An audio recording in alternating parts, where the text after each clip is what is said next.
네, 안녕하세요. 아산정책연구원 이재현입니다. 오늘은 제가 며칠 전에 작성한 이슈 브리프 내용에 대해서 좀 소개해 드리려고 합니다.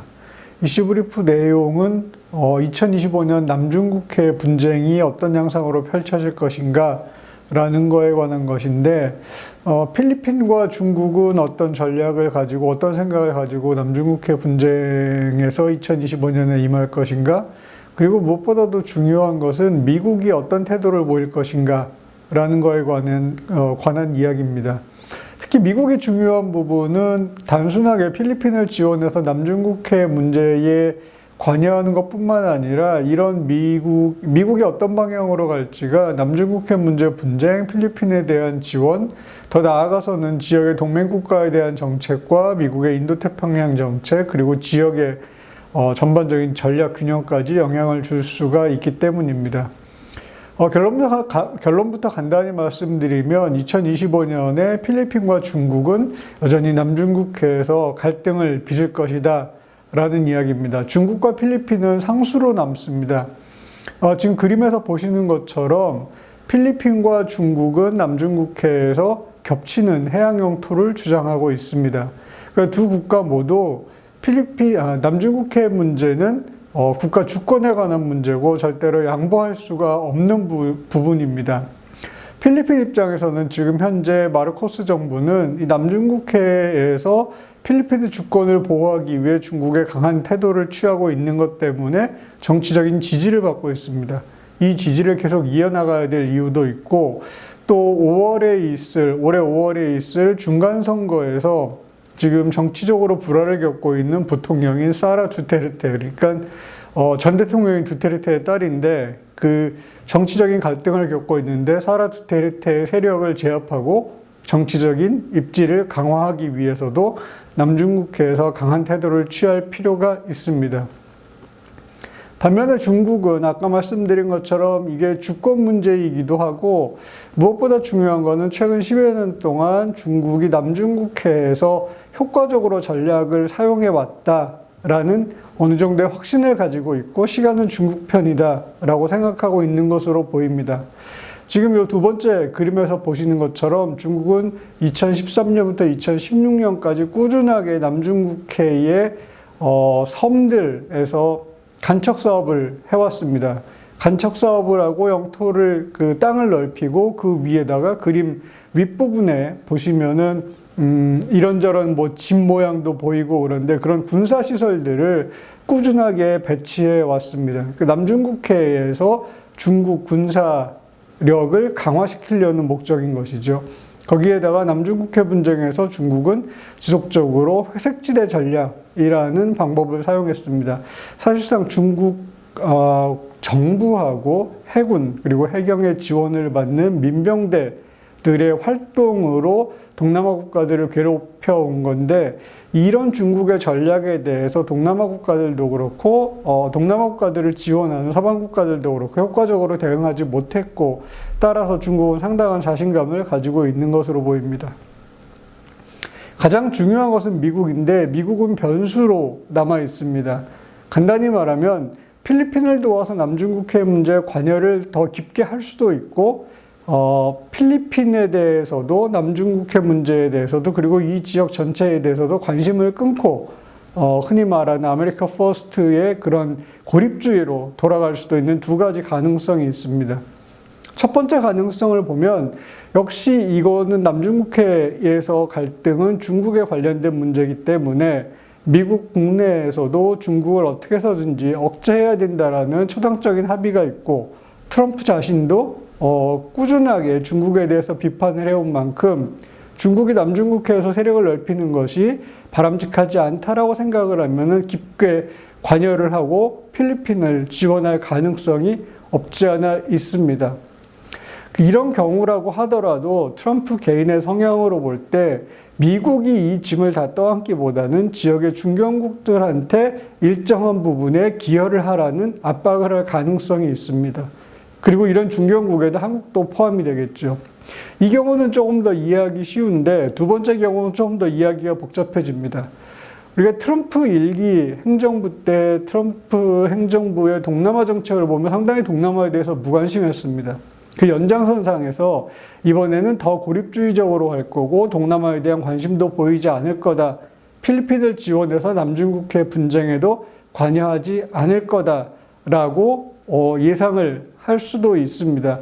조금 더 깊게 들어가면은 국내적으로 트럼프에게 지지를 보내주는 미국의 중산층들, 경제적으로 어려워지는 중산층들을 생각해 보면 그 멀리 있는 필리핀, 그 멀리 있는 남중국해에 미국이 굳이 자기네 예산을 써가지고 이거를 지원을 하고 인도태평양 지역에서 미국의 입지를 강화하는 것이 미국의 중산층들에게 무슨 실질적인 이익이 되는가라는 것과 연결될 수도 있습니다. 그래서 이렇게 관심을 보이지 않고 남중국해, 인도태평양 지역에서 철수를 하게 되면 이런 미국의 정책은 인도태평양 지역 그리고 동남아 국가들, 한국을 포함한 미국의 동맹국들한테 중요한 전략적인 함의를 가지게 됩니다.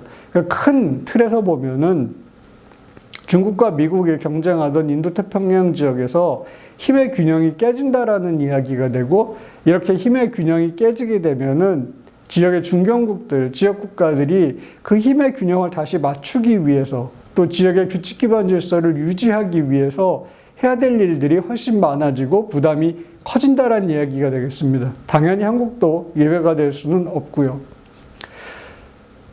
트럼프 행정부가 동남아 국가나 남중국해 문제에 관심이 없다고 그래도 관여를 할 가능성은 여전히 남아있긴 합니다.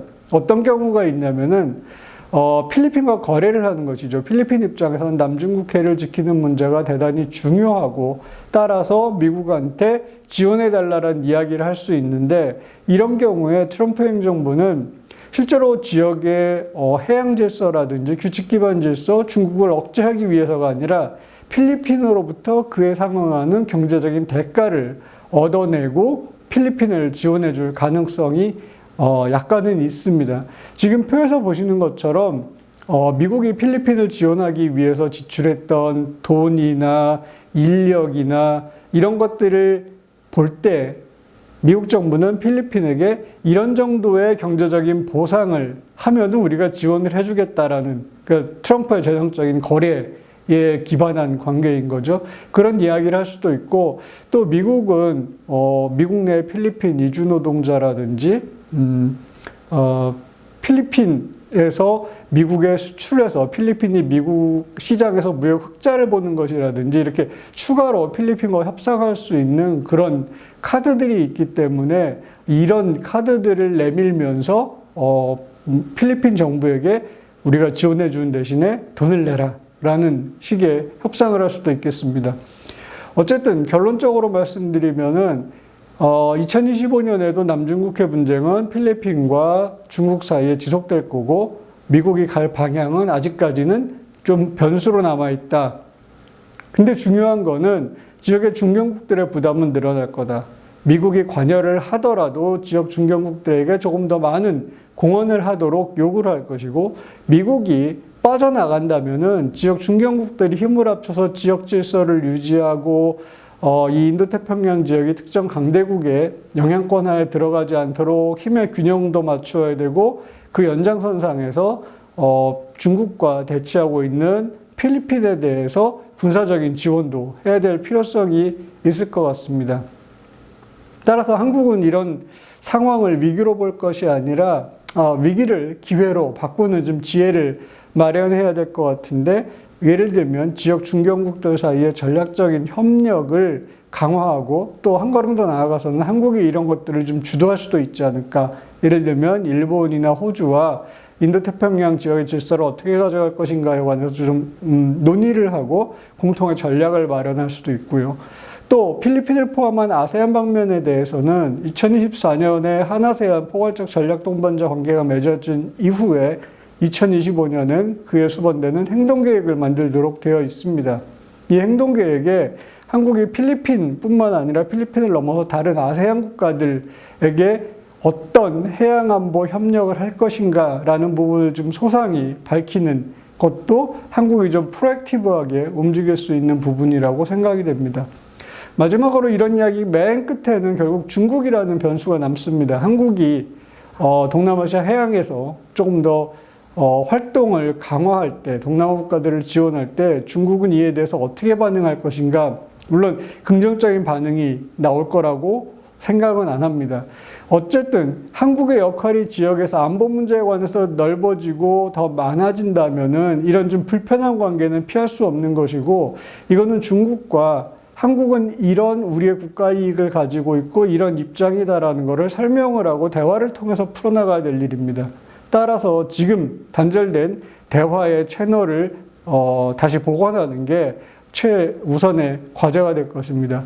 그리고 더 나아가서는 중장기적으로 지역 질서의 안정이라든지 지역 해양 질서의 안정, 개별 국가의 주권에 관한 문제는 대단히 중요한 문제고, 이런 것들을 보호하는 것은 한국의 대외 정책의 이익과 관련되어 있는 문제고, 그리고 중국도 개별 국가들의 주권 문제에 대해서는 대단히 중요하게 생각하기 때문에 한국은 이 입장을 계속 견지해 나갈 것이다. 그거에 대해서 반대를 하고 불편하게 생각하는 것이 중국이든지 미국이든지 어떤 나라든지 상관없이 한국의 입장은 명확하다라는 것을 꾸준하게 설명해 나갈 필요가 있을 것입니다. 예, 이상으로 오늘 제 이슈 브리프 설명을 마치겠습니다. 감사합니다.